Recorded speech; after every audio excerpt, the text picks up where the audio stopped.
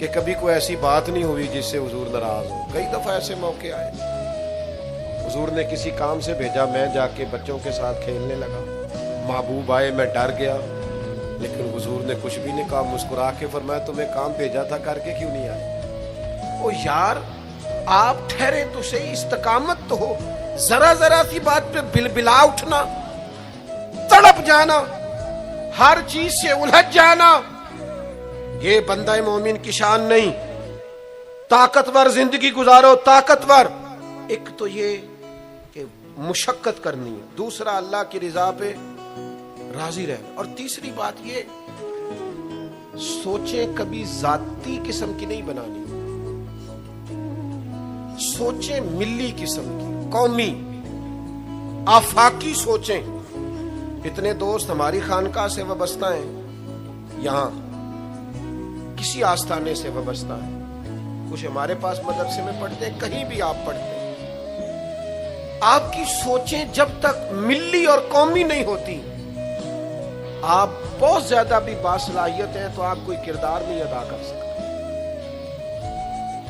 آپ کو اللہ نے جو صلاحیت دی ہے وہ دین کے لیے خرچ کریں. کوئی بھی صلاحیت ہے آپ عزیز, وسیع الظرفی, وسیع المشرب, آپ اپنی صلاحیت سے قومی فائدہ کریں. آپ کیا مطلب ملی باتیں, چھوٹی باتیں, چھوٹا سا ذہن, چھوٹی سی بات, آپ وسیع بات کریں. امام بخاری لکھ گئے, ایک مخصوص فقہ کے مقلد تھے امام صاحب, لیکن انہوں نے بخاری میں یہ رنگ نہیں اختیار کیا کہ جو کسی اور مسلک پر چیزیں دلائل کرتی ہیں, فقہ کے مسلک کی بات کر رہا ہوں, کسی اور مشرب پر تو میں نے لینی نہیں. انہوں نے کام کیے تو قومی سطح کے, چھوٹے چھوٹے ذہن, چھوٹی چھوٹی باتیں. ہمارا ہی مدرسہ نہیں, دنیا میں مدرسے, ہماری خانقاہ نہیں, دنیا میں خانقاہیں. ہم اگر ایک دوسرے سے لوگوں کو توڑنے لگیں گے تو ملی کام نہیں ہوگا,